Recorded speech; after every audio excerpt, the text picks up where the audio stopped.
Friend and Foe Adventure Co. is an immaturely mature podcast. Content warnings can be found in the episode description. Welcome to Friend and Foe Adventure Co. I'm your BM, aka your blues man, your burning misery, your bunker master, Riley Stock. Today's episode is like episode 0 type thing. Originally, it aired on the Board Game Community Show in 4 parts. I've combined it to be parts 1 and 2 on this episode, and then the next one will be part 3 and 4. And this is the Quest for the Wizard's Wand. So we have referenced it several times, but now you can hear it here, and it is canon within the game, within our world. So this is kind of like a flashback for Phil.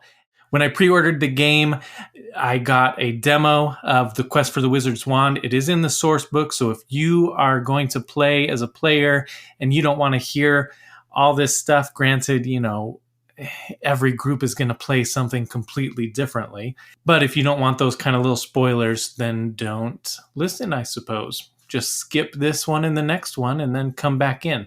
And then there's always kind of references to the Wizard's Wand and whatnot, but now you can hear that full adventure here. So the Vault Hunters in this are Tarquin. That's the only one that is still the same, still played by Phil, but he's an assassin in this one.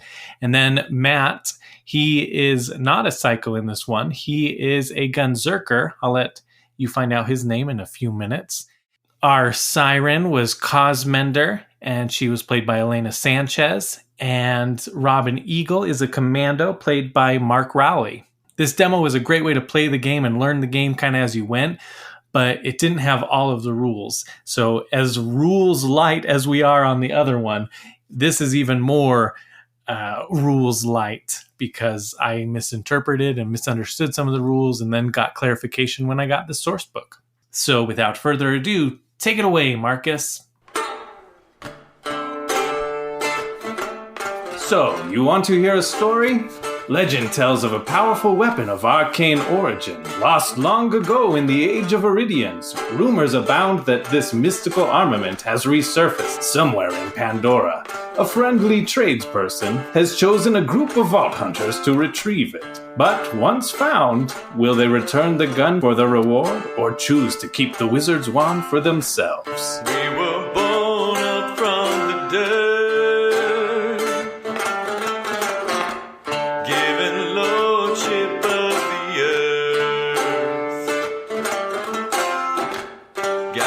Why and God it hurt to receive this blessed curse. So do what you will. Can I know the design?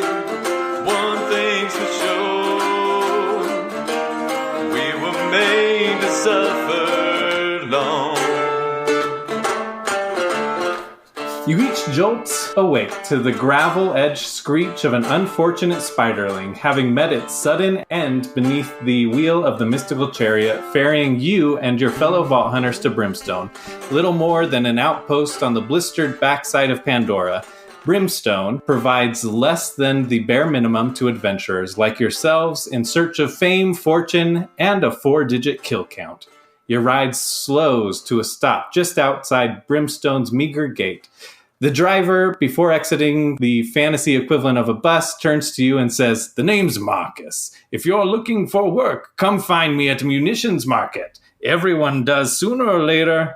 The settlement of Brimstone is little more than a one-skag town, a way station for travelers to briefly delay their plummet into a yawning grave. The graves literally yawn. The corpses have had a habit of not staying dead, which is why the town has hired a full-time anti-necromancer, aka a guy with a large hammer.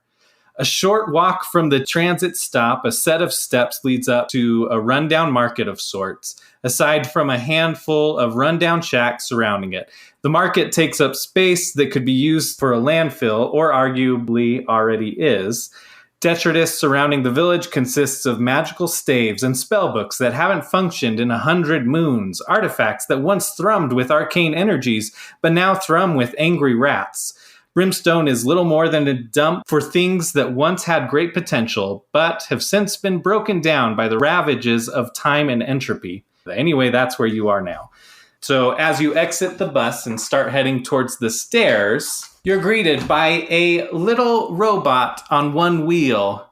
Greetings, traveler! Welcome to Brimstone! I'm the great, powerful, wonderful Master Wizard, Sorcerer, Supreme Protector of the 42 Realms, Rock Collector, Sir Knight, King of all that is good and neutral, roguishly good-looking, dwarf in stature, but giant in spirit, sensei to the gods, bandit slayer, hobby taxidermist, face healer, the wheeled warlock, Claptrap.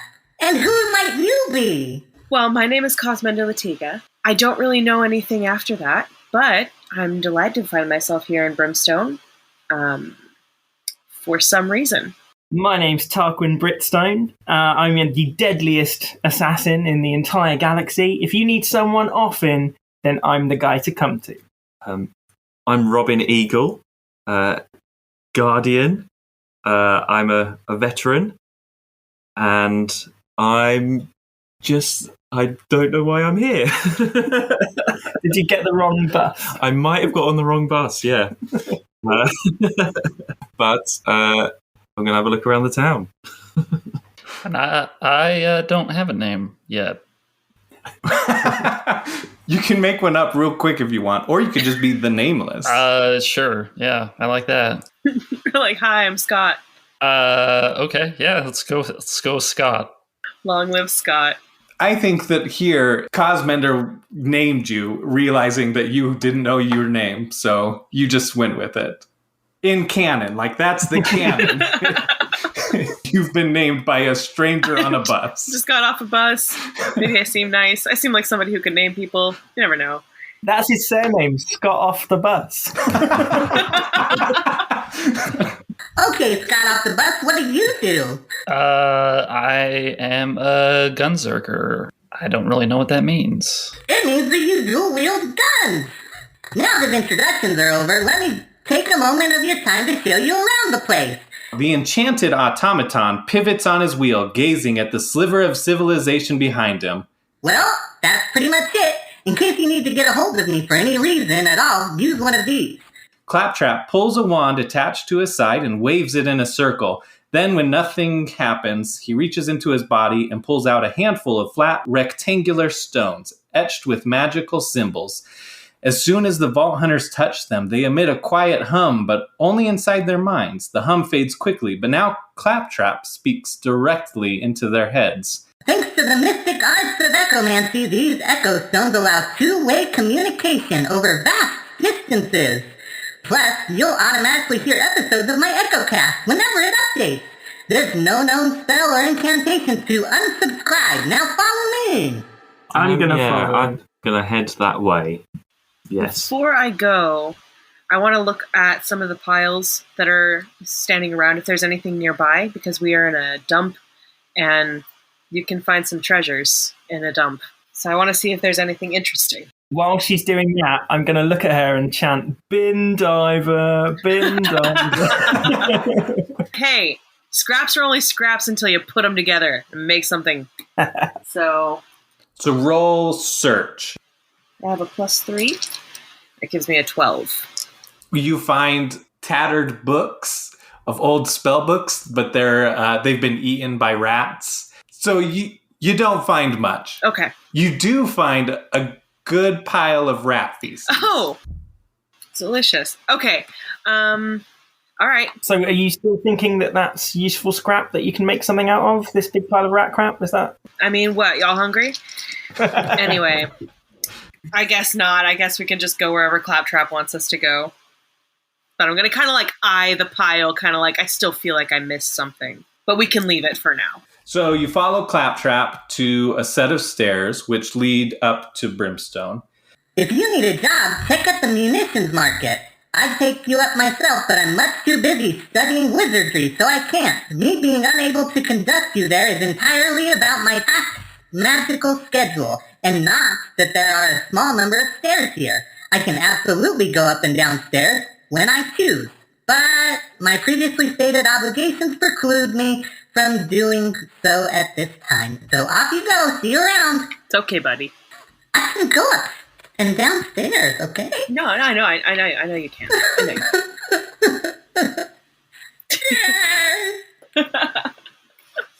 To be fair, they're my mortal enemy too.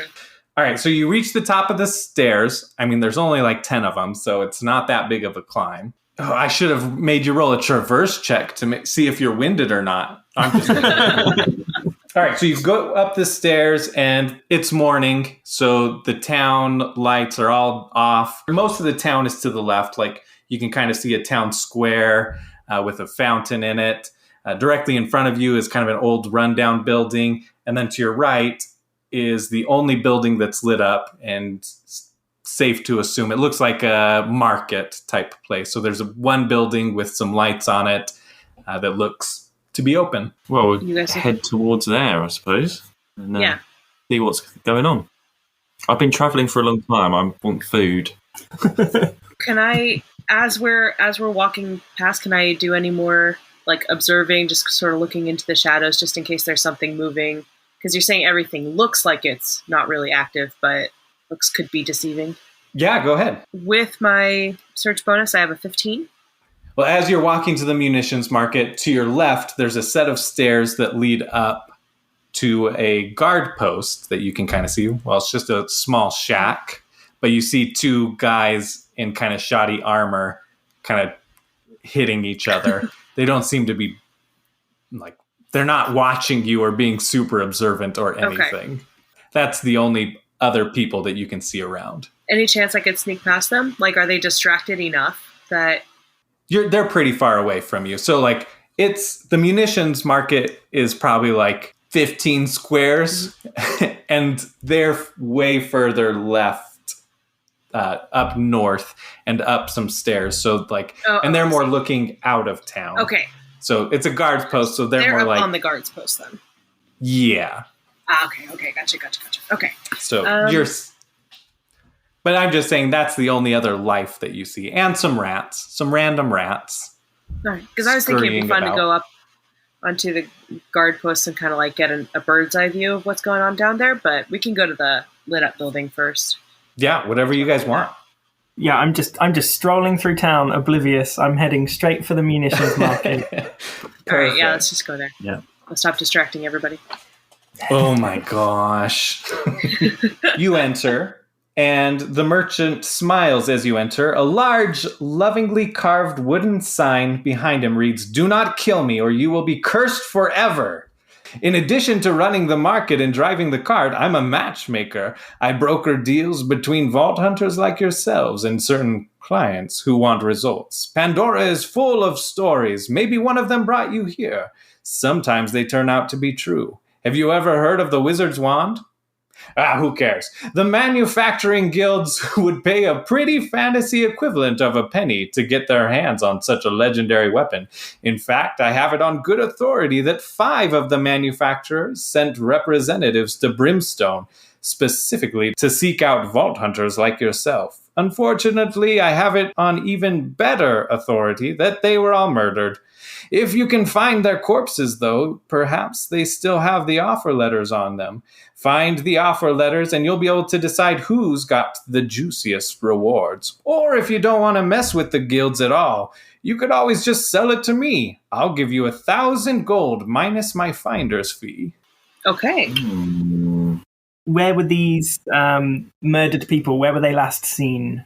They're about town. Their corpses, we don't really have a body cleaner, so you could find them laying about. I know one of them is just sitting at the fountain, and I bet Moxie, when her saloon opens up, she'll know something. And I bet that other less reputable people would have gone through the bodies and stolen said letters. You hear a noise from the back room. Behind him, there's a door, and you hear some noise. And Marcus goes, "Hey, there's not supposed to be noise back there. Why don't you go and check it out? That's a good first quest for vault hunters like yourself, new to town. It's probably just some dire rats or something. I tell you what, mate, if we do this for you, you knock off your finder's fee, yeah? Oh, roll the talk check. Okay, I have got a 12. You know what? That sounds fair. Thanks. This feels like a trap. They don't. I'm all for it. I'm getting my. See, I have got a legendary blade. Would you believe? With an ancient, mysterious origin. So I'm going to whack that out, and I'm going to head towards the door. Sweet, you're on the ready. It's been a while since I've killed anything. You see. Marcus opens the back door and guides you guys in. As you enter, you see 3 bandits who've broken in to steal some of Marcus's weapons.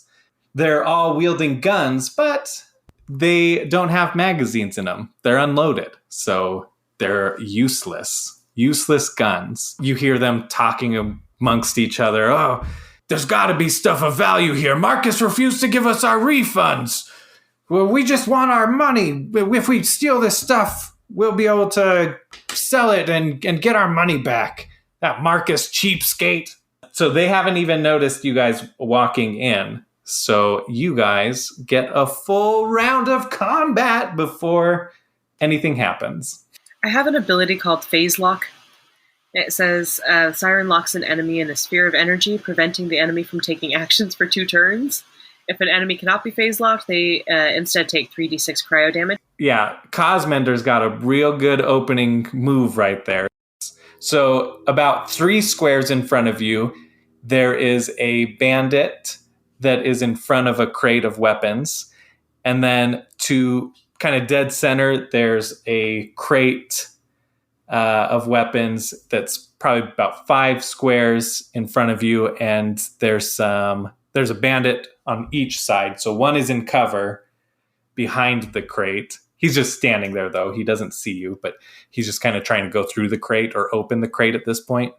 And the other one is wide open in front of you. So, and then in the back, there's more munition. There's a bunch of more weapon crates as well. Are you guys okay if tactically I phase lock the one who is not blocked by anything? Yeah, go for it. Because he's got the most direct Yeah. shot toward us. So the one who's not obscured by the lid of the crate or whatever, I'm going to phase lock him. So you pop up the center bandit, and he's encased in this purplish, bluish orb of energy, and he goes, wow, what the heck? And the other 2 kind of look around, like, look at him in shock. You still can take any other actions. You can do the attacking. You don't have any potions. You don't have any other guns. Reloading is pointless at this point. You could hold an action. Something else. So if you wanted to take extra movements or extra attacks, like if you wanted to shoot twice or shoot and then do a melee attack, you can do that one extra time, but it gives me, the BM, a mayhem point. And then later I can use mayhem points to trigger certain things. Like there's a list of enemy actions that can be taken if I spend a mayhem point, or it's essentially just a way for me to make things a little harder for you if things get too easy. You guys want me to go ahead and take a shot at somebody? Or do we want to talk? Like, do we want to try diplomacy? It's a bit late for that now. Yeah, we sort of haven't done that. Ganked him up off the floor. I think we should just go straight into it. Well, I popped him in the air, but he'll be fine. He's just going to take a little zap, but he'll be fine. It's just sort of like a... 3d6 of cryo damage. Yeah, that's true. All right, so I guess if we're attacking, then I can just shoot at somebody then. Go for it. Yeah. Which one were you shooting? Not the one who's in front of the case, but the other one, basically. So I have the one that's in the air, and then the other one is the one I'm shooting at. Okay, that's kind of behind cover. Oh, were there only 2? Well, there's 3 of them. So there's the one that's in the air, the one that's on the other side of the crates, and then the one that's closest to you. The closer one, then. Okay, perfect. Yeah. Okay, so you deal 11 points of damage, and he's a little bit hurt. He's hurting. Oh, no! Behind us! Yeah, and some people can't take a little tickle. Well, I'll shoot someone. Okay. I'll be down for some of that shooting. Well, now the shooting started, I will join in. I'll be like, right. Perfect. So I've got my crappy pistol. So it's D22. Which one should I go for? I'll go for the other one, the one behind the box. The one behind the box. Okay. So you roll a D20. D20. 3. So now you get one. Oh no, you get to roll 2 blue die or 2 D4. 2 D4. That's the triangle. So that's 4 total. Okay. Well, it all just went off at once, so I was just like, yeah, and just, didn't really... it just all happened, didn't it? So I didn't get a chance. It was great.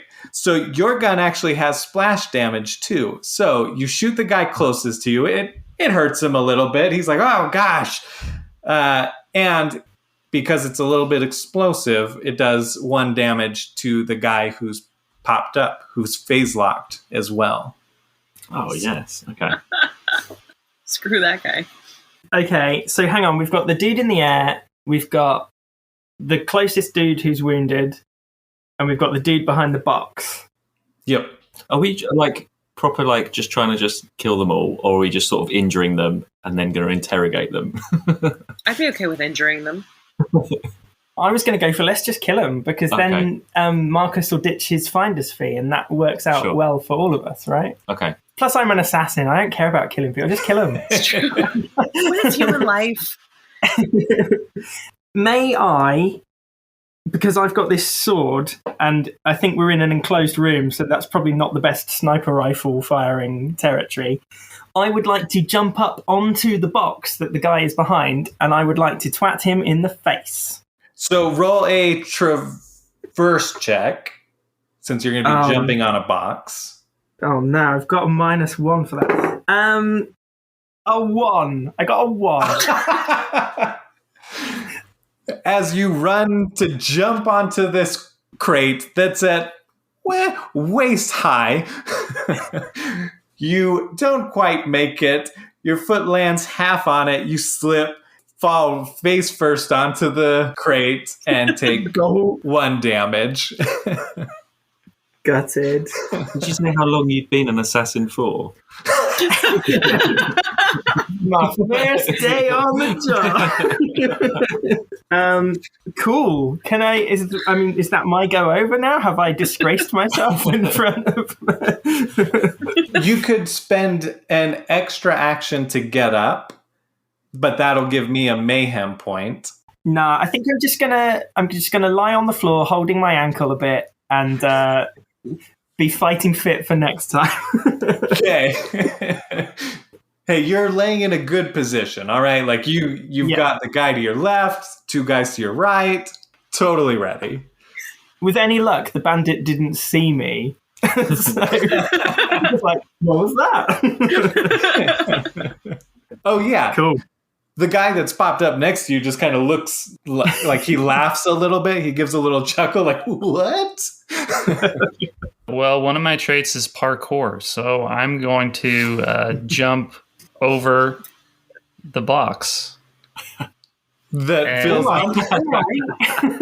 Are you going to yell parkour when you do it too? Please do. Yes. I'm going to try to get to the guy that's behind the box. Okay. Roll a traverse check. You get +1. Me. So I get +5 on vaulting traverse checks. Oh, you do. You're right. Because of your ability. Yeah. Your traits. Oh, dang it. Did you roll a 1? I did roll a 1. Welcome to the floor, Scott off the bus. So Scott off the bus runs towards the crate, jumps it, doesn't quite realize that Phil is also there, and he lands directly on Tarquin, dealing 1 damage to Tarquin. Oh, what? This box is our biggest enemy, it seems like. But you're at least sitting up, so you're on top of him. But we only just met. This is like the worst attack ever. This is the worst sort of. Marcus said this was the good warm-up quest. Oh boy, these guys don't have a chance at the wand. You could spend an extra action to get off of Tarquin if you wanted. Okay, yeah. Would that give you what you were saying Yes. before? It'll give me a mayhem point. What do you do with that? Like, why should we avoid giving you mayhem points? They're just ways of making things easier or making things harder for you. Oh, okay. Doesn't mean I will spend them. It's more like if things seem to be going a little too well for you, then I would throw something in. Like I could throw in another enemy or throw in a more powerful attack or something. Okay. Is everybody okay if I do that then? Is everybody okay with the mayhem Yeah. point? If you get off of Tarquin. Yeah, that's gonna happen. Okay, I'll do that then. Are you going to get off of the box? Like, Tarquin is laying face down on a box of munitions. Your butt is essentially on his butt. You're stacked on top of him. So, how do you get off the box? I'm going to somersault off the box. Okay. Do another traverse check. All right. Does this count as a vaulting traverse check too? Or Sure, you're vaulting from his body. that's a 9 plus 5. 14. Okay. You know, it looks cool. It looks cool, you somersaulting from Tarquin's butt onto the floor right next to the bandit that was behind the crate. So you ended up pretty close to where you wanted. I'm going to roll my eyes. All right, I'll attack the guy that's behind the box. Okay, so you have the crappy shotgun. Yes. So roll a d20. All right, 12. Oh, and you're right next to him. You're going to roll 2d8.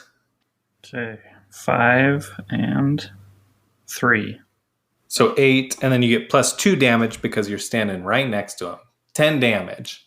You blast this bandit right in the chest. It knocks him down onto the ground towards the back, closer to the back of the room. That's what it's called. It's called a room. Now we'll roll for initiative. That's pretty good for a first round. I'm particularly proud of myself. Guys, we didn't bring any bullets. Just use the knives we brought. Use the knives. We have no bullets. Bless them. So everyone my rolls a initiative is 10. d20. And then you get to plus your speed and your badass rank, which everybody's badass rank is just 1 right now. I got 15. Yeah, I got 11. 8. Got a nat 20. Whoa! Yeah. Wah, wah, wah. Okay, well, Matt, you're going to go first. Oh, okay. I'm just going to keep shooting the guy that I already started shooting then. Is he still the closest one, or did he... He got knocked back probably 1 space away from you. So he's like 2 spaces away from you now, barely. And then there's the guy to your right on the other side of the box. He's still popped up in the air, and he's about 2 spaces away too. He should take some damage because the last round ended. Oh, that's very true. That's a good point. So 3d4, right? D6, I thought. Yeah, 3d6. 14. He's looking pretty hurt, floating up there in the air. Oh gosh! First I'm humiliated, and now this. Sounds like something I would say. Okay, I'm gonna shoot at the same guy I was shooting at before. So he's still on the ground, and he's 2 squares in front of you. So you do have that. 12. Oh, it is your favorite weapon. So you're actually going to roll I think that puts you up to 16. So you're going to roll 1d8 and 1d12. Got a 4 on the D8 and 5 on the D12. Plus 2, 11. Okay. He's sitting there on the ground, and you shoot him again in the chest, and his chest cavity just opens. It's real gruesome with that shotgun. He just sprays onto the ground. Nice. You monster. What a great day for him. Is he dead, or is he still sort of just like... No, he did. His last words are. His last words were, "Damn you, got off the bus." Well, I'm not sure you really need your chest cavity, do you? Yeah, chest cavities are optional, Yeah. especially in a You have a couple fantasy of them. world. He's not going to say anything about like his lasagna recipe or. Oh no, it's lost. No. Yeah. Probably mention his little bandit wife and his little bandit children. Is that all you're going to do, Matt? Is that all? Yeah. You're just going to kill one guy? That's it? Yep. Okay. That's all I'm going to do. Then Tarquin laying across the box. Right. Well, You're up. naturally, I'm feeling pretty embarrassed, so I need a quick show of manly prowess. So I'm going to get to my feet, and I'm going to zoom in on the most obvious, most pathetic target I can, which is the guy in the orb, and I'm just going to swing my sword at him. Will my sword go through the energy? Will it go through the energy ball? All right. Yeah. In that case, yeah. I'm going to pick the easiest target, and I'm going to try and cleave him in two. Roll a d20 first. Oh my god, a 3. Okay, well, that's not bad. You get to do normal damage. Okay, jolly good. As long as you don't get a 1, you get to do damage. And think of it this way: you're getting all the low rolls out really early. And Yeah. all the high rolls you're saving for later. Yeah, exactly. It's going to be above 15 from here on out. Okay, so I do normal damage. So what's that, a d6? Yep, so 1d6 and then plus 4 to it. Okay, 7 total then. So you rip through this guy smoothly with your mystical sword, your legendary blade. Yep. Now he's just floating 2 halves up there. And is he dead, or is he like...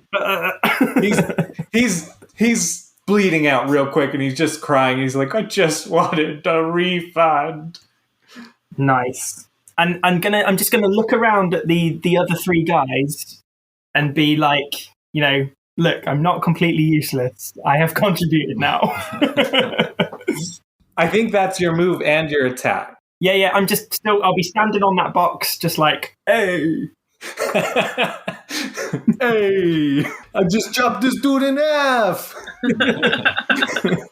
Bada bing, bada boom. I'm from Fantasy Jersey. Yeah, that's me done. Sleeping with the fishes. All right, Robin's turn. We've got one more guy, haven't we? Yeah, there's one more. He's wounded. One so- more guy. So who is wounded? So I'm looking around like, wow, this got very bloody very quickly. So I'm gonna shoot the other guy with my pistol. This is the guy you shot before. Same guy. Yeah. So I'm like, better finish this off. So I'm doing my accuracy roll first, aren't I? Yes. So D20 first. Oh, add 1, don't I? So 6 in total. That's a 4. You hit him. It hurts a little bit. He's doing better than the other 2. That's for sure. Well, I was going to say there's nothing else I can do really, is there? No. Right now. You could move, So- or you could do an extra action, but that would give me an extra attack, but that would give me a. No, I'll just leave it. I mean, I guess I'm just going to try to finish off that last guy, because the guy in the orb still has 1 round left, and the next 3d6 damage is probably going to finish him off. I mean, I'm guessing he'll bleed out before freezing even happens. Yeah. I feel bad, but I guess if we're just going to murder everybody, we just got to clean it up at this point. So, yeah, I'll just aim for that last guy. All right. Okay, so what do I add to... Do I have like a ranged attack bonus? +2 because it's a favored weapon. Okay. Where is that written? No, it's... Well, you have your favored gun. It's one of those just like background rules. And I might be completely wrong on it. But that's good news, because that means I got a 16, which means I can do the max damage. Oh, nice. I rolled a Which is 14. 5d4 -2. 14 in total. So he falls back against the crate behind him, and slouches down. He's still alive, just barely hanging on, bleeding out pretty good. And he starts crying a little bit. He says, I'm so screwed. I'm so screwed. Tell my stepson he was a disappointment. Okay. What was his name? I'll tell him. Craig. Okay, I'll let Craig know that you hated him. Thanks. In your final moments. He bleeds out now. He passes out at least. His eyes close. Who knows? Is he dead? Yes, definitely dead. That's a lot of blood loss. From the back of the store behind the crates, you see two heads pop up and go, Greg? Jane?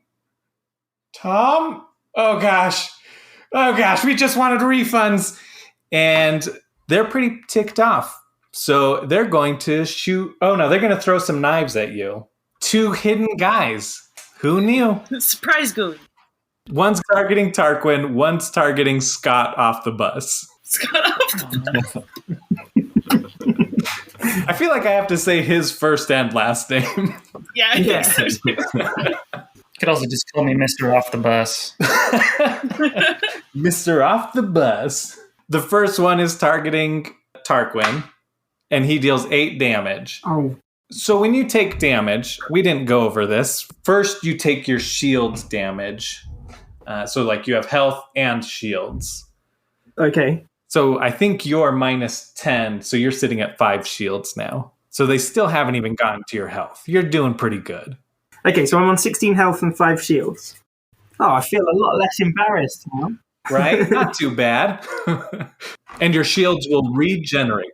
All right, Scott off the bus takes 7 damage. Okay. They're just sitting halfway behind the boxes, throwing knives at you. Twink, twink. That's the sound knives make when they get thrown. Marcus pops his head into the door and says, oh my gosh, you guys haven't finished these guys yet? Well, why don't you just get this over with and do something badass? So you can choose once per encounter to do a badass move in which you just describe something over the top, ridiculous, just go crazy. And then everybody else can add to it as well. So it's going to be one giant badass move among the 4 of you, if you want, whoever wants to participate. And if you do participate, whoever is initiating it, which in this case it would be Matt because he's first, he will get 4 badass tokens, and everybody else who participates will get 2 badass tokens. And those tokens can be spent to +1 to any dice rolls. Like, could be your damage, could be your accuracy, could be a talk or a search check. It'll just help you out later. When you roll for a badass move too, a 1, 2, or 3 is a critical fail. And a 18, 19, 20 is a critical success. But everybody who participates will roll, and we add in there. So I'm going to, do a flip over the boxes. And as I'm right in the middle of the flip, I'm going to shoot the guy that's right underneath me.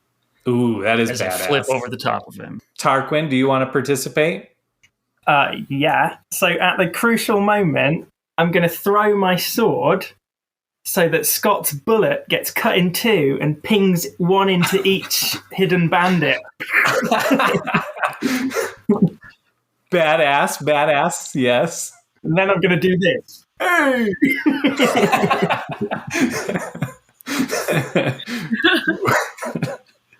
Robin. Well, that's quite an impressive move. How can I add on to that?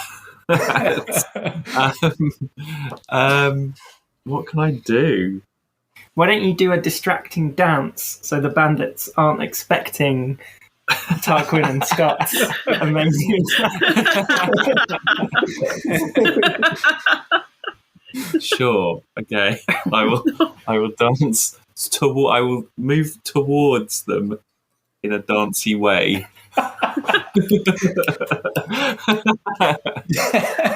Very, very cool. Yes. Cosbender. I'm going to charge at them. And as I'm charging, I'm going to switch into a slide. And as I'm going to try to like slide past them and whip my blade behind me and try to take out their ankles as I'm going past. Okay, so now everybody rolls a d20, and we need a 24 to succeed. A 24 in total? In total, yeah, all 4 combined. Okay. Okay, I got 2. Oh, It's all right. I got 18. I got 13. Oh, good. What'd you get, Matt? Fuck. 17. Oh, yeah. Okay. It was a rubbish dance, but everything else went. Yeah, that sums it up. 3 badasses and then some The dance made them more uncomfortable than... I'm going to say that that Robin actually kicks it off by trying to do like a little swaying and moving towards them and snapping the fingers, and they kind of look at each other like, what is going on? And then Scott off the bus does this insane somersault over the box and right in between the bandits, and shoots his gun down as Tarquin throws his sword and splits several of the shotgun shells in 2, splitting them off into the other bandit. Cosmender comes, runs, slides real cool, like slicing at the ankles of the bandit closest. He falls down, and some of the shots scatter throughout his body. Now you guys get a roll for damage. Did they get mental damage from Robin's dance? Yeah. Nightmares. Oh, yeah. They're scarred. Let's just say if they live, they're not going to live well. They'll never be the same. Yeah.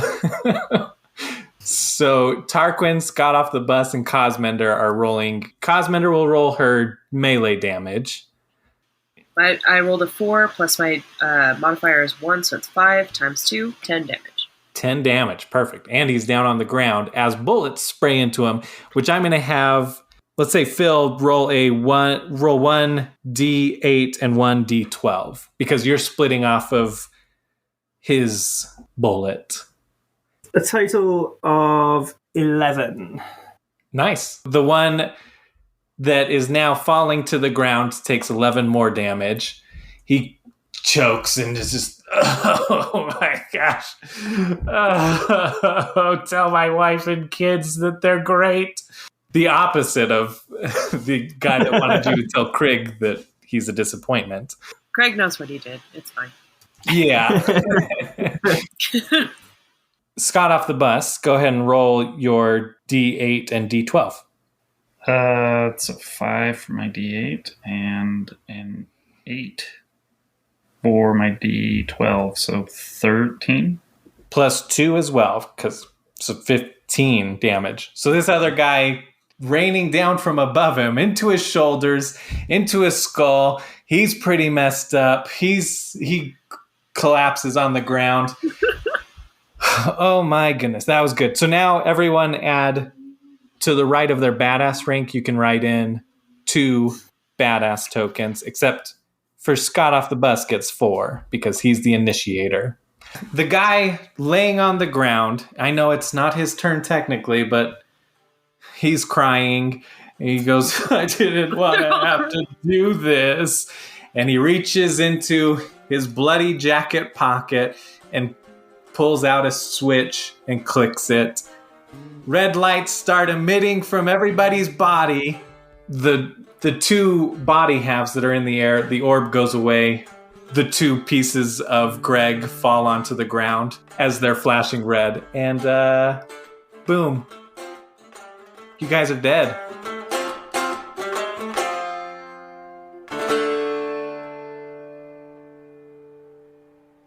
What? You just died. You couldn't kill that last guy? Come on, guys. Well, what have we learned?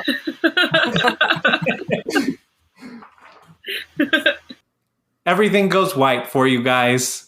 Marcus had shut the door, so the explosion was contained to the basement. But everything's white for you. You entered the light. Suddenly, From your waist down, you feel very, very wet. And things... Did I miss something fun? Well, shoot. Not again. Happy new birthday. Your vision starts to come back. You're standing outside of the munitions market in a fountain. It's more of a cauldron, really, with some really, really gross, grimy water in it. Marcus comes out laughing. Oh, death is a burden all must bear when their time comes. Though the end of a life still carries the sting it has since time immemorial. For the Vault Hunters, it is possible to be restored to life, but not without cost. You lose 10% of your gold. So everybody loses 12 gold. And then you're going to roll a d8 because you've suffered a trauma. So everybody rolls a d8. And it'll have some sort of effect on you. I got 6. Tarquin must do a silly voice. If you ever forget, you take 1d6 damage. Wait, I have to do a silly voice for the rest of the game? Yep. Okay. No. Just when I'm Tarquin, yeah? Just when you're Tarquin. Okay. Robin, what'd you roll? 1. You get -3 max health. That's a little bit of a worse one, I think. Maybe. Debatably.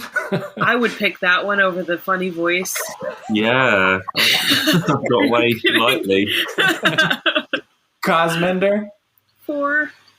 The best policy. Your Vault Hunter is now incapable of lying for the rest of the day. Okay, fine. Oh, fine. Okay, Scott off the bus.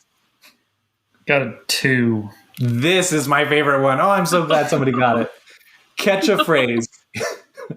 Your Vault Hunter is now desperate to popularize a stupid catchphrase they've just come up with. So you need to come up with a catchphrase on the spot. Right now? Yeah. Oh, boy. I have no idea. Does anyone want to help? Get off the bus. Get off the bus.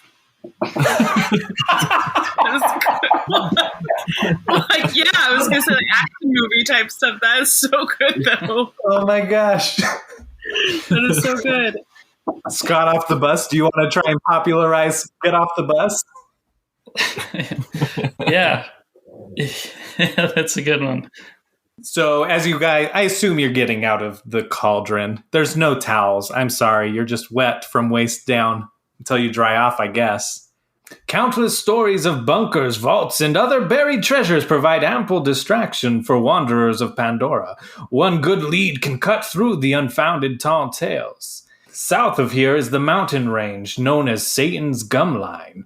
Dahlia's royal engineers attempted to carve a passage to the plains beyond, but were forced to abandon the project when they all died horribly. Ominous rumors surround these unfinished tunnels, but the obstacles holding most adventurers back is the inconvenience. The people of Brimstone tend to talk, even here. True, vault hunters are few in number. As he's talking, you see lights start to come up around town, and the town is coming to life, resurrecting from the night before. Just as you guys have risen from the grimy cauldron of resurrection, so has the town. So he's told you that when you're ready to go, you just go south and can head out.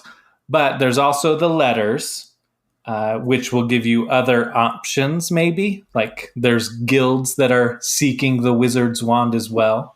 But that's what Marcus has tasked you with finding, is the wizard's wand. Okay. And so our first direction is to go to Satan's Gumline and check out some old tunnels? Yep, that's where they think it is.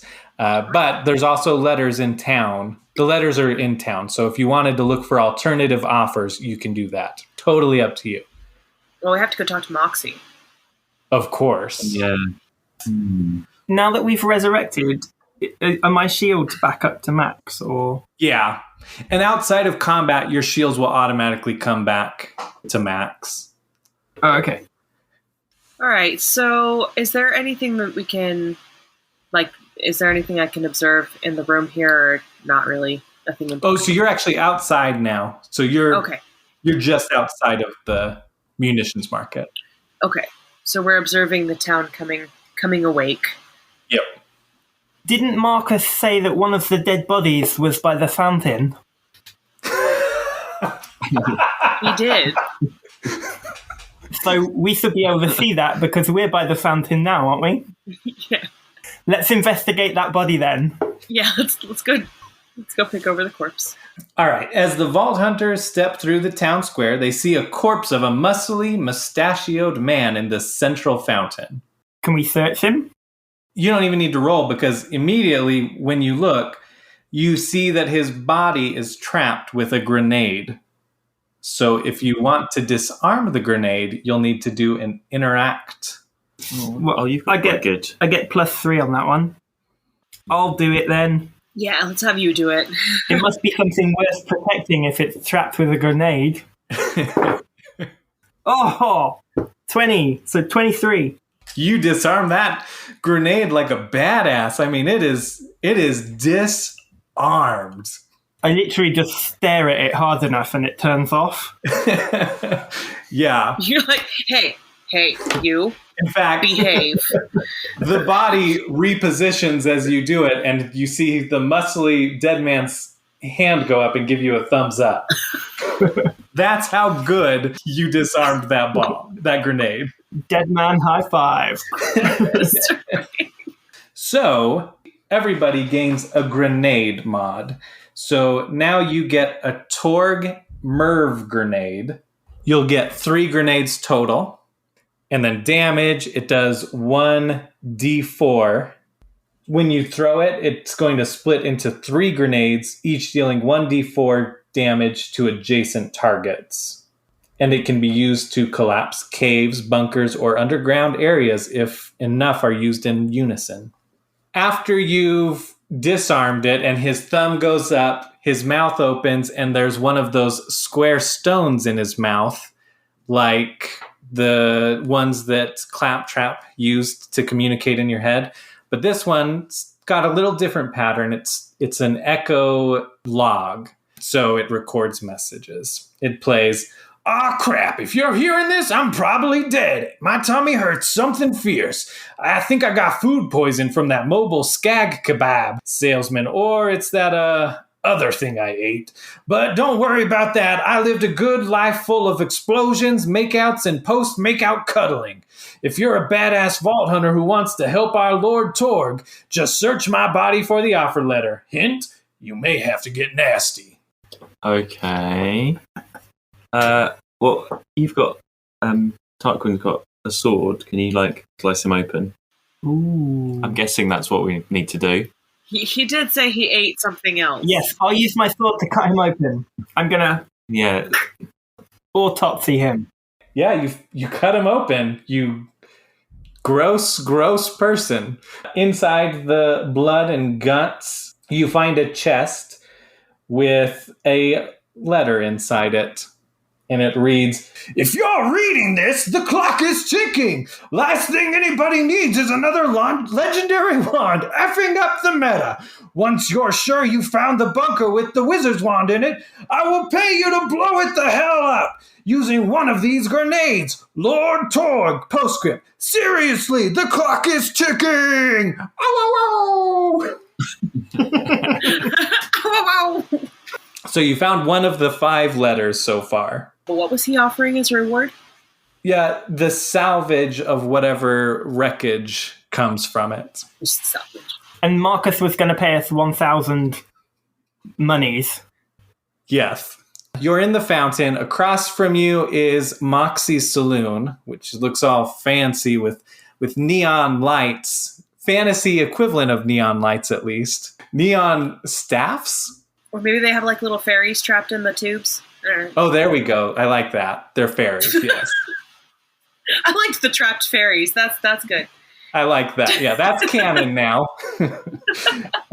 And then to the left of Moxie's is a bunch of alleyways, kind of dark alleyways. Across town from you to the west is a chasm. And on the other side of the chasm is a lone house. There's a little rickety, broken bridge that leads to that house.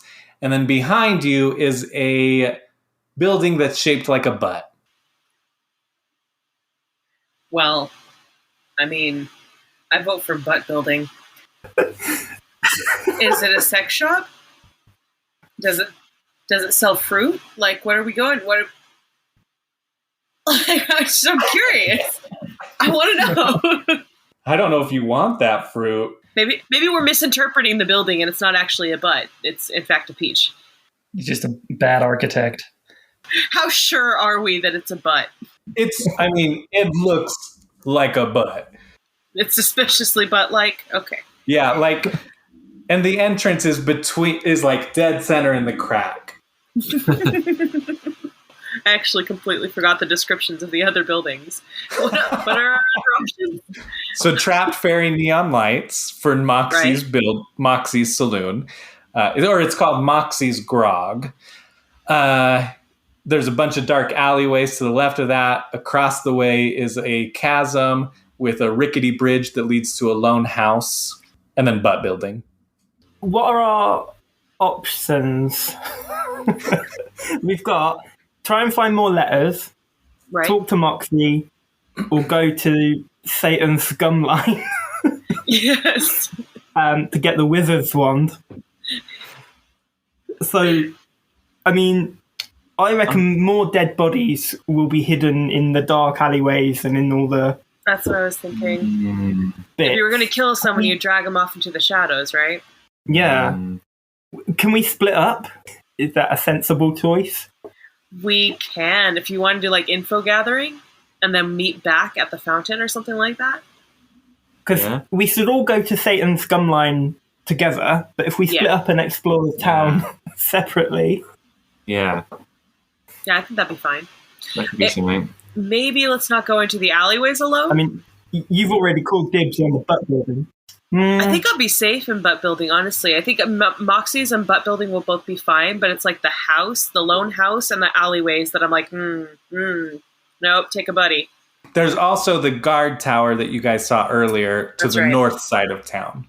And if we got up there, we could probably see if there's anything else, like the elephant graveyard off in the distance or something. What's the allegiance of the guards? Like, whose side are they on? You don't know. They look like they're guarding the town from where you're standing. They don't look like they're doing a great job because they were hitting each other. So maybe if one of us does butt building, one of us does Moxie's, one of us does the guard tower, and then we save the alleyways and the old house for when we're back together.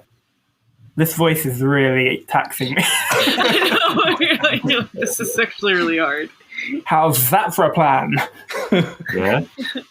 I'll go up to the guard tower. I'll do butt building. I'll go to Moxie's. You can come to the guard tower with me.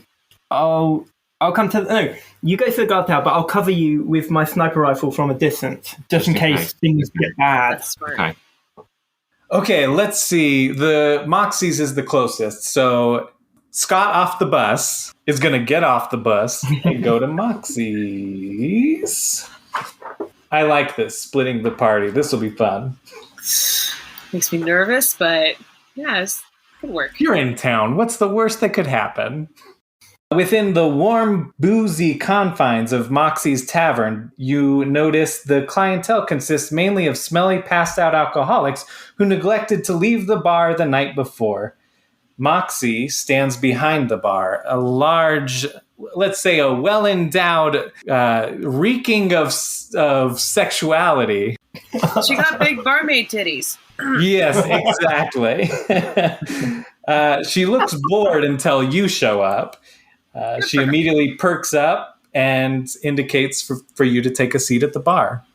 Oh, that's me. Okay. I sit down at the bar then. Hey there, sugar. Thanks for sitting down for a spell. Spell meaning a period of time that is, I'm not going to give you a magical spell just for talking to me. Say, you're looking for some of those offer letters, right? For the Wizard's Wand quest? Well, I may happen to know the location of one such letter, and you're, so very close. But I don't give out prizes this juicy to just anyone. What have you done for me lately? As she not so subtly nudges a tip jar on the counter. All right, I'll give her a tip then. Just the tip? Just the tip. How much are you going to tip her? I mean, It to was start served up with. for you. What were you supposed Just to the do? tip to start with. Well, how much gold are you tipping? How much gold do I have left? You have 108. Okay, I'll do 10. Perfect. I'm not gonna lie, 10 is the exact number you needed to get an additional reward. Bare minimum, baby. She smiles and gives you a little wink, and reaches in between her breastises and pulls out a letter. It's a seemingly infinite storage space for her. So, what would that be? Like, what's in D&D? An infinite bag of holding? Yeah, essentially. She could, I mean, to be fair, she could have an infinite bag of holding there. Oh, that's true. Otherwise, I'm just going to chalk it up to fantasy writers having never met a woman. Right. I mean, but we can also go with the infinite bag of holding. She gives you the letter, and she also winks and says, "You look like you need a stiff drink. Roll a d4. 3. Okay, you get a quadruple sec. If you drink this potion, you'll gain health regen 5 for the rest of the encounter. So on your turn, after you drink it, every time on your turn, you'll get 5 health back. Oh, I get it. It's like triple sec. I don't know what that means. What does this mean? It's a drink. A triple sec is an orange liqueur. Oh, okay. Non-drinker here, I guess. Fair enough. So quadruple sec is like, I don't know. I'm guessing it's a similar idea. Yeah, I'm betting you're right. Oh, the letter. I guess I should read the letter, huh? Procurer Marcus Kinsid, the malefactor concern requests on behalf of our leader, Lord Kanagawa, that an investigation be made into the whereabouts of the wizard's wand. If found, Lord Kanagawa has expressed interest in what elemental effects the weapon may possess. Kindly test the wizard's wand on hazardous fauna. Our usual offer for payment stands. So now you've been tasked with testing the wizard's wand on local wildlife on the return trip to Brimstone. Then you note the effects on an echolog and deliver it to Marcus for 300 additional gold. That's it. All right, so Cosmender is approaching the butt building. Whoa, whoa, whoa. Or fart jokes. Let's go plunder that butt building. There's a big building shaped like a butt with a sign on it that says fart room. The door is right there in the crack. Your choice. And it says fart room on it. Yep, That's all it says. There's no more information. that's it. I'm going to take stock of the options here. 1, it's a room full of farts, and it's been sectioned off for everybody's safety, and if I open the door, farts will just come out into the world. 2, it's a place where people go to fart comfortably and without judgment. Do I want to enter to be among the farters? 3rd, this is not a fart room, and fart room has been put on the door to deter people from entering. Option 4, none of those options are correct, and something horrific awaits me. It could be a spelling mistake. Maybe it's the frat room. Maybe it's a frat room. Maybe it's a fort room. Yeah, I'm gonna go in. Okay. As you open the door, a strong burst of wind and a loud boom of farts That was the first one. blast Always go with your you. gut. Okay, you dodge out of the way so you don't reek of farts. Once the wind stopped blowing which takes a little while. I mean, you can still smell it. It's pretty gross in there, but you could head in at this point. Why is there a fart room in a butt building? There are so many questions, but I am glad to know that the sign wasn't lying to me. So yeah, I'm going to go ahead and go in. Everything seems on the up and up so far. It said fart room and there was a big fart. You brave the smell and enter into a small room which has just another door. Is there a sign on that one? Nope, no sign. So I don't know if I'm going into the fluid room. Okay. Fair enough. Okay, so anything in this particular little tiny antechamber that I can see? Anything there, or should I do a search check? No, it's an empty room. It's empty. Can I hear anything? No, not at this. No.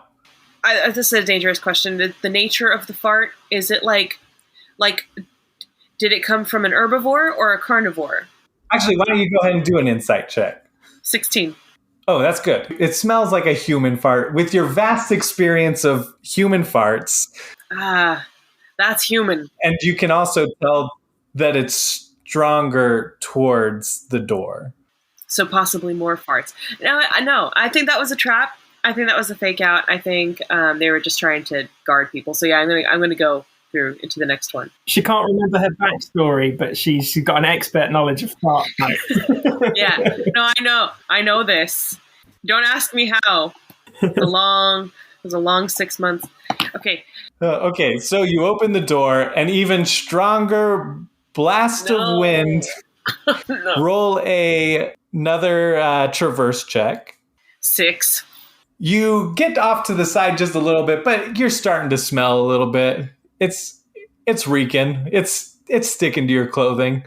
Okay, but after that, so there's another room. Yeah, there's another room. Well, do you want to go into the room, I guess? Yeah, I mean, you've opened the door. Why not, right? Yeah, I might as well. So you go in. It smells even worse. It's like the same size of room with another door. This seems like something that was invented by a child who had access to a magic item that they should not have had access to. Like, I'm just imagining a little boy who found a wand or a genie or something and was like, I wish for a building of infinite fart rooms. And the genie was like, well, you're better than the last person I had, I guess, who wanted to enslave all of humanity. So sure, kid, here you go. And so now we have a fart building. Is there any other information for me to pick up from my surroundings? No. I'm not getting anything out of this experience aside from explosive farts. So I think I'm going to go back to the fountain and be like, that ain't it. That ain't it, guys. Cool. That's not where we want to be. Perfect. Yeah, that's my adventure. You still smell a little bit. I mean, you could wash off in this fountain.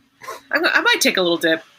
All right, now we go to Tarquin and Robin heading towards the guard tower. Well, I'm just going to find a good vantage point, kneel down, and cover him with my rifle. Okay. How do I get up to the guard thing? It's just a bunch of stairs. Okay, I shall head up then. As you approach, you see a little bit of blood splatter on the stairs, just a little bit, trailing up the stairs leading to the guard tower. As you approach the guard shack, there is a shoddily hammered up sign, nailed up sign. It's got a bunch of nails in it with red paint that says guard post for morally upright and non-murderous guards. The two guards are facing away from you. They haven't noticed you, and they're just kind of bumping each other. Okay. Well, I'm going to have to speak to them. So I shall try and draw attention. Hey,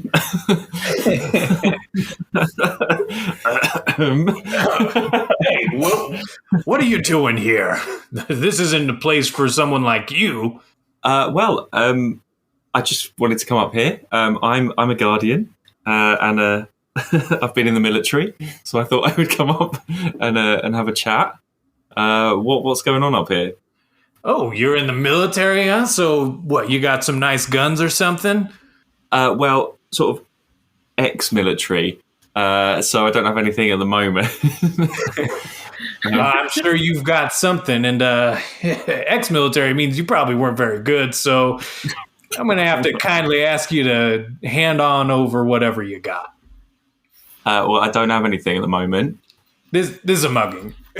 You could give us your clothes. You could give us everything you got. I don't really care. Excuse me, sir. This is a mugging. I'm going to snipe this douche in the head. Okay. Can you hear what's going on? No, but I can see his mugging, intimidating behaviour. Oh, okay. He's like patting at his gun on his waist. Been like mugged straight away. No. I haven't even had a chance to do anything. I'm just I can lip read. Okay. Oh, there we go. So go ahead and roll an accuracy roll. Well, before you do anything, can I say to them, you better not mug me because there is an assassin watching us right now, and he's going to shoot you if you do anything. He goes, yeah, likely story, huh? You don't look like a guy that has friends. Okay, now I'm gonna Yeah. snipe him. Okay, there we are. I just had to give that warning. Now. Go ahead and roll an accuracy roll. I'm going to say you have 4. advantage, so roll it twice because they don't know you're there. Okay, well, so 16 plus 3, but if the range is more than 3 squares, I get an extra 3, so... Oh, nice. 20, 21, 22, something. A lot. So as Robin is talking to this one guard, the other guard behind him is also brandishing his gun, kinda, and the guy in front, the one you're talking to, just... That's the sound it makes as it goes through his skull, and he collapses, and the other guy goes, oh gosh, I don't want any trouble. I didn't know you were for real, man. Yeah, told you so. You didn't have to kill my husband. Oh, they were in So love. Oh, no. I did warn them. So they were play fighting? Oh, They were no. play fighting. They were just cuddling. They were just having a little light wrestle. He starts crying and he's standing over the body. Why would you do this? I'm going to call up, do you want me to put him out of his misery? Not at the moment, no. It's fine. It's all sorted now. I need to get... Well, what information what am I asking, really? What do I need to... My assassin friend will not do anything, but if you can maybe give me a bit of information, I'll leave you alone. That sounds about fair. What information? Oh, gosh.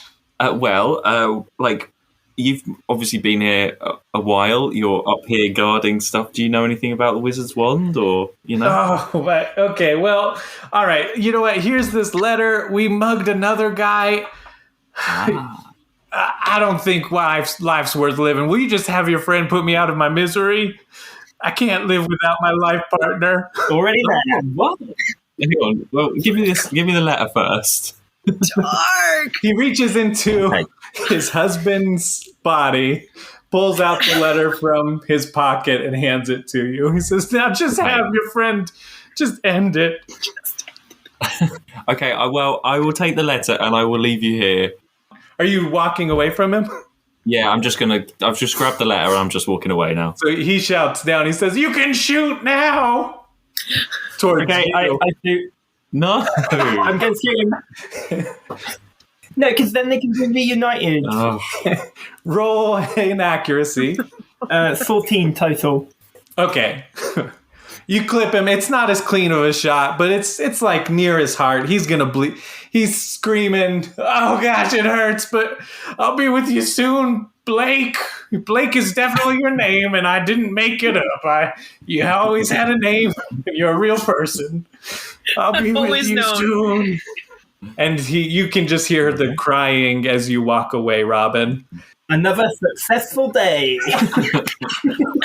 High five. You guys join back up, and I assume you want to read the letter together. Yeah, well, yeah. 2 people died for this letter, so, well, 3, really, I suppose, with the original True. person, so. Yeah. Esteemed vault hunters, you are well aware of how difficult it can be at times to separate reality from rumor. Given recent whisperings about a wizard's wand, Lord Stoker reminds us all to exercise a healthy amount of skepticism when discussing any so-called legend. Thank you for your caution and reserve. That is all. Well, if you're still reading, the wizard's wand is real and must be delivered to Marco Stoker, our contact in Brimstone. He's offering 500 gold for you to deliver it to Marco Stoker at Moxie's Grog. That's only half as much. Yeah, that's not much. So we go back to the fountain. I thought that's where we were. I thought we were just walking. Oh, okay. Yeah, you guys just joined back up from Okay. at the bottom of the stairs, I guess. So, all right, so you guys are all meeting back up at, well, I guess, we don't know. Did Scott off the bus ever leave Moxie's? I am leaving now. And what do you yell as you leave behind you? I'm getting off this bus.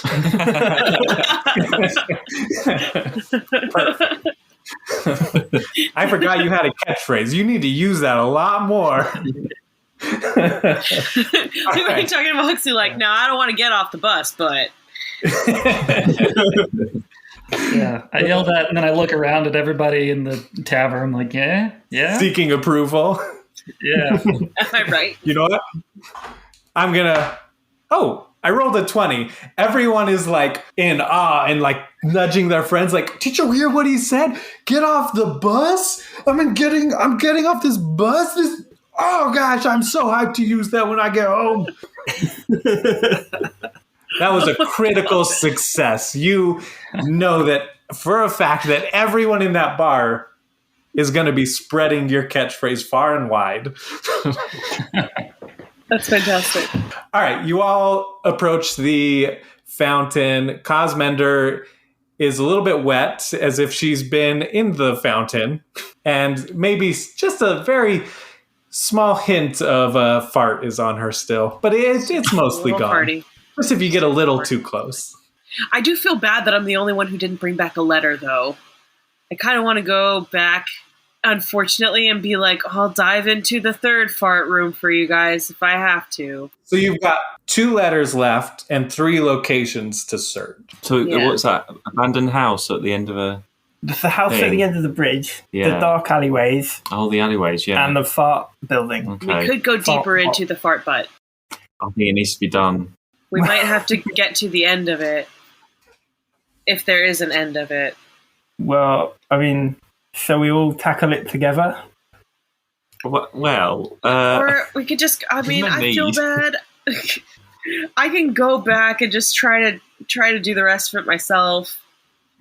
I got the impression from the first 2 rooms, because there was nothing there, that like I didn't have anything to go off of. So I was like, do I even keep pushing forward? So I wasn't sure, but maybe I should. Maybe I I half-assed it, if we're being honest. Oh, So I could go in full acid if you want. she just got off the bus. Will you get off the bus, Cosmender? Get off the bus. So you guys want me to go and try to finish in the butt building? Wait. Oh, there's no fixing it. So yeah. Is everyone cool? Does everyone consent? Yeah. Yeah. Okay, good. I'm gonna go finish in the butt building then. Maybe And- just like run through the first 2 rooms, like get through those quick. I'm 'cause gonna you know pound now. straight through them Yeah. so I can get to the back of it as quickly Fashion as a Yeah. mask or something. Yeah. Yeah. All right. So I gotta go back. I'm going back. You left the first 2 doors open. It's fine. You let it air out. It's a little less Good. stinky. Oh, thank goodness. Okay. So you get to the 3rd door. You're going to open it. An even bigger, stronger wind blows into you. Do a traverse check. I knew it. 13. You get out of the way narrowly. You may have gotten a little stank on your shoes, but you get back up and get into the room, and there's a 4th door. Same as before. Everybody else had letters. I'm just going to go through. You just got to go through, yeah. I just have to do it. As you open the door, you are overwhelmed. There's no dodging this blast of fart, and it's just surrounding you. You hear someone inside waddling around. Oh, I shouldn't have eaten that skag burrito. Oh, gosh. Why this building, though? The smell overwhelms you, and you start throwing up so much that you die. What? That is the worst possible way to die. Yeah. So you wake up back in the cauldron, and you've lost 10% more of your gold. We are not responsible for missing organs. You get to roll a new trauma. So now you don't have to be honest. Not that it affected you by any means. All right, so I've got 98 left. And a new trauma. 1. So -3 max health. Okay. All right. Thank goodness. That could have been worse. You could have had to talk in a funny voice. Don't even know what I would have done. That one seems like the hardest out of all of them so far. Yeah. All right, well, I'm alive. So I'm going to come back to them from Marcus's and be like, okay, shouldn't have done that. Hey, and you no longer stink anymore because you were resurrected. Fresh of the stink. Oh, good. No, now I just smell like that rebirth cauldron juice, whatever that smells like. I'm going to say it's delightful and floral. Yes. I smell like roses, everybody. Exactly. It's a witch's cauldron, so it's like they used some nice aromas in there. It may look and feel gross, but it's got a nice little pleasant smell to it. Thank goodness. No more farts. Guys, there's nothing in that fart building except death and regret. So let's not go there. Well, you had to discover that, so Yeah. we would never have known. So it had to be done. There is a person, though, like I should let you know, there is a person who has used the building in unspeakable ways. Did you leave all the doors open? I did, yes, but I don't know if he's gone back and closed them because, I mean, clearly the building exists for a reason, so it could be that he's, like, taken matters into his own hands and gone back and undone my work since I just, died right in front of him and I wasn't going to do it myself. Fair enough. So, Oh yeah, I forgot you died. I was just I wasn't really going to go back and cover my footsteps, so he might have closed the doors by now. I don't know if he's a letter bearer. He might be. I don't know if he maybe wants to be put out of his misery, to be fair. I mean, that does seem to be my modus operandi for this mission, so it's just a clear shot. So, I mean, I'll do it. it's worth you just have to shoot through 4 rooms. If they're all in like one long sort of straight corridor, They are. I mean, I support it. You do what you got to hey, do. I can take out a gay couple from like down in the street. So this will be easy. Those poor guards. All right. Well, you do whatever you think is right. Like murder. I'm gonna try it. Yeah. I'm gonna Yeah. try it. I think that's the right call, too. So as you look through the butt doors, there is a clean line of sight to him. He's pacing around, so he goes kind of in and out of view as he's waddling and farting. Okay, what shall I test? Accuracy. Is it more than 3 squares away? Well, where do you want to position yourself to shoot him? Well, outside I'm not going in the butt building. Yeah. I'm going to be... So from the fountain, I'll go like right up to the front door, and then I'll shoot him from there. Okay. 24 total. Wow. Okay. So you hit him. Where are you aiming? What do you want to hit him? In his big, gross head. Well, you do. You hit him right in his big, gross head, which explodes Woo! in a fiery ball that explodes the entire building full of methane gas. Oh no. Sorry. Oh. Are we dead again? Well, actually, you know what? Do a traverse check. I get -1. 17. Oh, that's pretty good. Okay. I'm going to say a couple shards hit you. It's enough to damage you a bit. It fully takes down your shields, but you do survive as you're knocked clear back into the fountain from the... So how many hit points do I take? So your shields are just gone. So you took... Oh, okay. I'm just clearing that all out. So 15 points. They'll recharge eventually, but it's going to take a little bit of time for them to recover. That's fair. Although, now that all the methane has burned off, it won't smell, so we can go and investigate it. Hey, That's science. universe brain. Nice. I wouldn't have thought of that, honestly. I would have been like, F that building forever. So does it need investigating? Well, I didn't just shoot that guy for nothing. Okay. Do you want me to go and have a look? Yeah. Yeah. Do a search check. 13. You go searching and it's pretty uneventful in there. I mean, you just find burning wrappers of skag burritos. Okay. So there's nothing of use at all there. It's just gone. It's all just obliterated. Right. Okay. If there was a letter in there, it's all burnt Oh, up. no. Yeah. Oh, shucks. That did not go well. That whole building is just... Bad news. No. Bad news, building. But at least I think we've done the town a favour. Yeah. Yeah, totally. And in fact, Okay. you know what I'm going to do? Because technically it said it was a raid boss that you couldn't beat, but you beat it. I'm going to level you all up. Yeah. That gave you enough experience points to level up. So you, on your sheet, now get just a skill point. You guys have 2 places to search now. The alleyways or isolated building across the chasm. Alleyways seem closer. Yeah, I was going to say that. Yeah. But are they safer? Do we have any light sources? Oh, you know what? Your gun actually is a fire element, so I'm going to say that if just pointing it, you've got a little flame on there. Nice. All right. Cool. So we can see a little bit. As you enter the alleyway, you see a lone figure trying to remain hidden in the waning shadow of morning.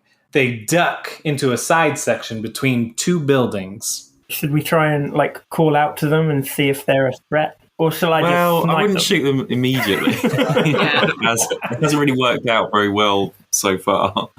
And they're being super or not offensive, you know what I mean? Yeah.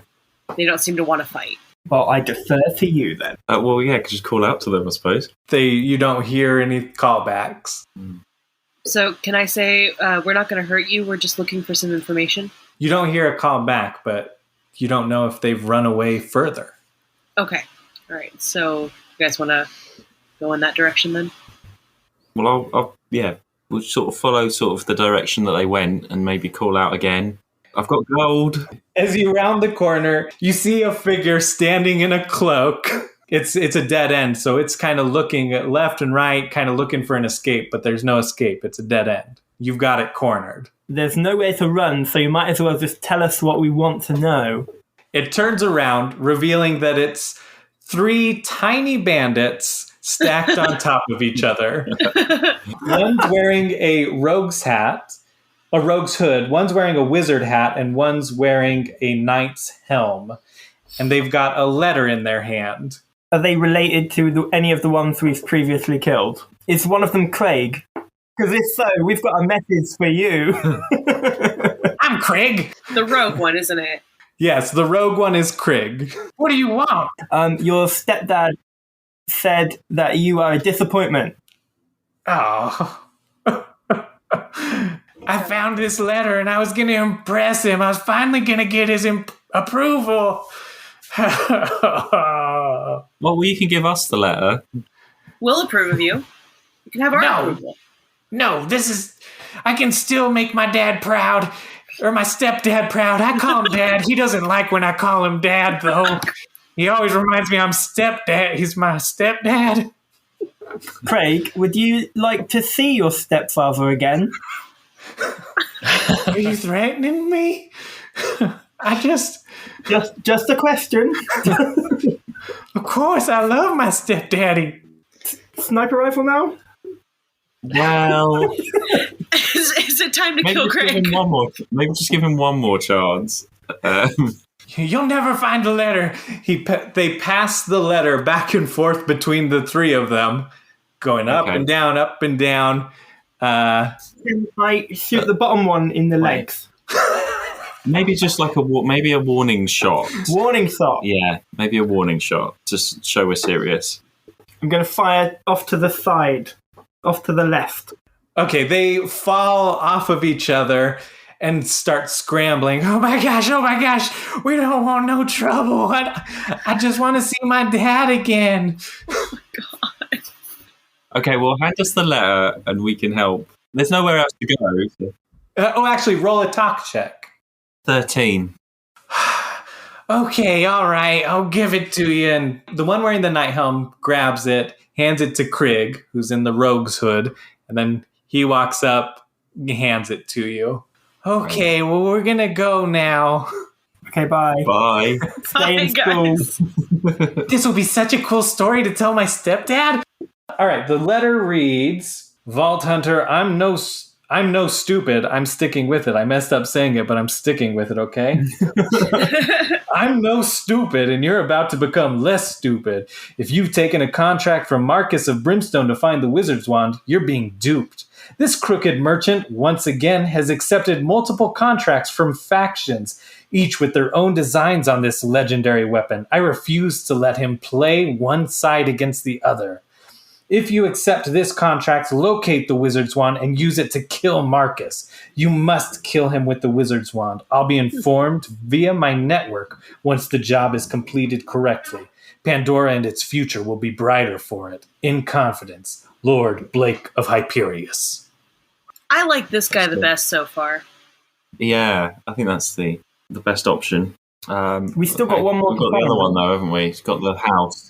Like, here's the thing. What if we bring back the Wizard's Wand? Or, like, a duplicate of the Wizard's Wand, give it to Marcus, take his money, then kill him with the Wizard Wand, and then, what's his name? Lord Blake is happy with us. And then we destroy the Wizard's Wand, and that other guy pays us as well. Oh no, but first we shoot some fauna, bang, test it out. And then we'll be fulfilling all the contracts, which is what Marcus was doing, which is what Lord Blake doesn't like, but we won't tell him. Yeah. This is great. I love it. Go team. He's offering you 800 gold, by the way. So we've just got one more to find in Yeah. that house. Let's go to the house. Does the background of the games come into this at all? Maybe. You have a little insight. Yeah, I don't trust Hyperion. Oh, that's fair. Yeah. All right, lots to think about. Sorry, I didn't know if I should say that or not. No, you should, because I've never played Borderlands. So if you know things that Yeah. other Plus people, neither. Yeah. but this is No, like a game within a game, right? Yes. Yep. So most people who are going to be playing this probably are playing it because they're Borderlands fans. You having that knowledge is probably the basis of knowledge that most of these players are going to have. Your character outside of this would know that. All right, so there's a rickety bridge leading to a solitary house. So as you approach, you notice that a single hut has been separated from the rest of the town. A series of thin, rickety planks lead from the hut to the main body of the town. Hey! A small old lady shouts from the hut. Come here, I got a thing for you. Shall I snipe her? No, not yet. No. I know you're like an assassin, but you don't need to immediately. Is this the bit where I murder someone? Can I do the killing now? Describe the bridge. How rickety? How, like, can we stand on it? Yeah, it looks like, you'll need to do a traverse check to cross it. Okay, well, I'm really bad at that, so I vote I stay on this side with my sniper rifle for cover. Okay, yeah, it worked out really well before. Everything here feels like a trap. From the kids chasing you or luring you down into an alleyway, from the fart room sign that could or could not have been a lie, to like Moxie's boobs. Like everything in this town seems like a trap. And now we've got this old lady being like, hello, come here, I've got this sweet little carrot for you. Come across this rickety bridge. What's the worst that could happen? And There's got to be a reason why she's separate from everywhere else. Yeah, like that's the thing. Fart room guy built himself his own fart chamber and like a series, like it was like a jawbreaker of farts, which is kind of like a kind thing for him to do for the rest of town. This lady has been placed there. Is it for everyone's protection? Is it for her protection because she doesn't like the farty people of town? Maybe just shoot her then. You're like, there are too many questions. It's not even. Can we talk to Claptrap on our stones? Does he know anything about the town? Oh, yeah. Yeah, you could definitely do that. Yeah. Because maybe he could have told us about the fart man and the... Oh, yeah, ask about the old lady and the bridge. Yeah, why is Okay, she I'm gonna do aside it. from everybody? Yeah. Wait, how do I do this? Hello, I heard you talking about me. How can I be of assistance? There's this crazy old lady in a hut on her own. Why are you talking like that? I died, and this is my punishment. Oh, yeah. That reminds me of a time when I died. But then I woke up. It turned out I just went to sleep. Okay, so anyway, back to us. Why? Do you know anything about this crazy old lady? Gretchen, yes. She's nice. Is she, though? Yeah, she's nice. Why does she live on her own over a rickety old bridge? There was an earthquake and it separated her house from everybody else's house. And then she never bothered to move it back across. We offered to help, but she's so old that nobody wanted to carry her across. How does she get her food? Her son works down at the Southern Gate guard shack. Which one did I shoot? The northern one. The northern one. Right, well, she sounds all right then. Okay, thanks, Right. Claptrap. Anytime. Well, All right. I'll volunteer to step foot very gently on the very first bit of the bridge. I'll just test the, what's the word? Stability? Stability. Yeah. Sorry. Yeah, Stability? that's it. Do a insight because it's like your knowledge of wood and bridges and whatnot, Yeah, okay. wooden plankways. So 17. Oh, they seem stable enough. It's Okay. more just about whether you can. It's like they're spaced that you're going to have to like hop across them. Oh, that much. Okay. Yeah, Well, can I continue doing that? Do I need to do another you'll do a traverse check. travert? Okay, I shall do that. I got +3 for that. So. Oh, 6 in total. You fall down No. to your death. No. Can I try and hold on? Can I do something? Yeah, go ahead and do a interact. We'll see if you can catch yourself. 3. No. No, you cannot. You grab your own hand. No. I shout apologies as I fall. Sorry, guys. So dramatic.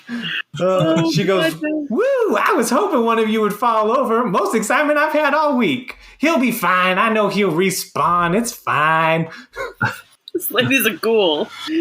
Not very nice of Gretchen. God, Gretchen. I get that you're bored, but like read a book. She needs to get off the bus. Does anyone else want to try and cross over? Well, should we wait for him to respawn and come and join us again? Oh, yeah. So long as you've got the gold, these witches got your britches. Roll a D8. 3. You get -1 on talk and traverse checks. So you're stumbling now. Okay. So you're like drunk? Yeah. When you've got to leave. Oh, I've got to lose my gold, haven't I? Yeah. There we go. Well, I'm not going to try that bridge again. That's fair. I have +5 on the vaulting traverse checks, so I can try to vault across it. Do it. D20 it. 3 plus 5. You not so gracefully make it across, but just Wow. barely. Ooh. She goes, well, that was great. My son, Ryder, he's the knight in charge of protecting Brimstone. No big deal. You've probably heard of him. He forgot an integral piece of his armor set. You go deliver it to him. He'll probably give you something good. He's at the southern gate. She hands you a piece of plate armor. Okay. She's not even waiting for you to accept it. She's just assuming you are going to do it for her. Okay. Well, I do accept anyway, I guess. Is that on this side of the bridge, or is it on the... It's on the house side. Well, the southern gate's on the other side, so you'll have to cross back. Okay. But you did it once successfully, so you got a good feel for it. So I'm just going to let you go back across. Okay. What about the letter? Has she got anything? Well, maybe the guard will give us the letter if we give him the armor. Right, okay. Or maybe I shoot the guard, we keep the armor, and get the letter. It's just one piece of his armor. Just clear out this town. It doesn't need people. Right, to the guard tower then? Yeah. Which happens to be the way to the, you have to pass by that guard tower anyway to go to Satan's Gumline. Yes. So it's fitting that this is your final one. Okay. I mean, if there's a letter. Whoops. You head to the southern gate and discover a tall, extremely embarrassed-looking knight. You guys are heading towards him, and he's facing straight towards you, straight up, very embarrassed-looking. As you guys approach, he goes, "Hey there. What brings you to the entrance of town?" Are you Ryder? I am. This dude, Scott off the bus, has got something for you. Oh, yeah. I have the piece of your mail that you forgot when you left. Oh, could you give that to me, please? Yes. You know what? Actually, just set it down in front of you, and then you guys turn around for just 2 minutes. Please? Are you shy, Ryder? Something like that. Out of character. I'm trying to think, should I ask for the letter first, or should I just give him the armor? We don't know it's a letter, do we? We could ask him if he has a letter. So we could tell him that his mum said that he'd give us something in return. Yeah. Okay. All right. Before I give you the armor, your mom said that you might have a reward for bringing you this? Yeah, you know what? I do. Okay, I got one. I'll give it to you after I get my plate armor back on, but I just need you to turn around while I assemble it. Okay. I set it down and turn around. And the rest of you, please turn around. I'll turn around. Sure. I'm going to go get behind some cover, and then I will duck down behind it for him. Oh, wow, that's very nice. Robin, are you thinking of doing something sneaky? I'll just turn around and I'll just do it. Respect his privacy. Okay. You hear some jostling around, and then he says, "Okay, you can turn around." And you can see just pop up. The newly installed plate armor is over his buttocks. He said, "Oh gosh, I've been exposed all day, but I couldn't leave my post. Thank you so much." I respect that. I ain't got no real good reward for you, but here's a letter that I found on a corpse just a few squares out. So he hands you a letter. "To whomst it mayeth be concernment, yon legendary arm, the fabled whiz-wand, is tooth important for any charge, save the protection of the citizens of Brimstone. Upon its safe recovery, it is the pronouncement of Lord Dahlia that the wizard's wand be preferred to Ryder, a knight in service of the Brimstone Protectorate. The formidable weapon will make a fine addition to Knight Ryder's kit. Signed, Lord Dahlia. Dictated, but not read. It's a good little joke. And it turns out that I just realized he's writer, so the letter was meant for him. Yeah. Either that or he wrote it. I found it on the dead body of a delivery boy. It was meant for me, but I'm much too busy guarding the town. So you take it and you can claim the reward if you want. What was the reward again? 700 gold if you take it to Knight Rider. Well, that's all 5 of the letters. You got all 5 of them. Okay. Yes. And we only died a handful of times. Everyone died once except Matt, right? Yeah. Yeah. Well, no, we all died when the bandits exploded. But we all died. We all died, and then we've all had an extra one as well. I didn't. Oh, you didn't? Oh. I traversed my way out. Oh, yeah, you almost That's did. right. Yeah. That's right. You did. yeah. He lost his shields, which, by the way, now your shields are back. It's been long enough. Oh, good. Let's make an appropriate noise. Now all you have to do is go to Satan's Gumline.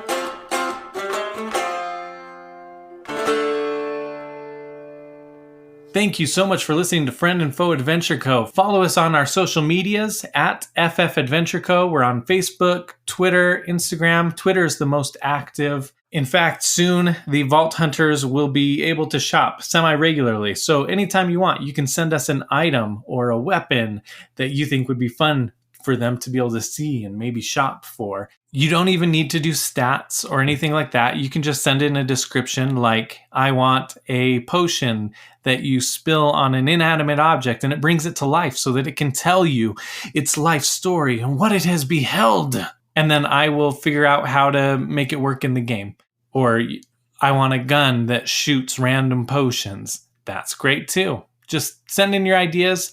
You can email me at ffadventureco@gmail.com or DM me on Twitter or comment or whatever on Facebook or Instagram. I'm not super familiar with those other two, I guess. And we'll read it out loud and credit you. And yeah, the Vault Hunters might kick some ass using your items. While Kyle wasn't necessarily present as a Vault Hunter, he was still present in the music. So that intro music was Kyle Mackert's Suffer Long. You can go check that out on his YouTube or on his SoundCloud, Mecha Mac Music.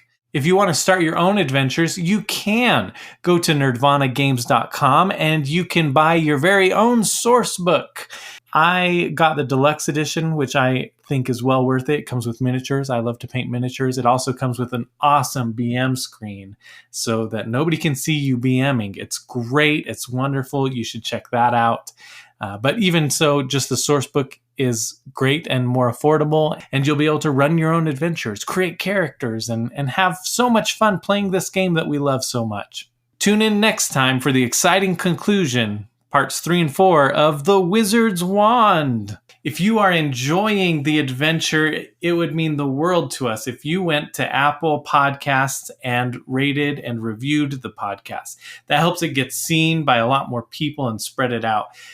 And if you really, really love us, then you can tweet it out. You can share it on Facebook or Instagram and tell people, oh, this is so great. I love listening to this. That would mean so much to us. We appreciate all of you listening. And remember, you're a badass.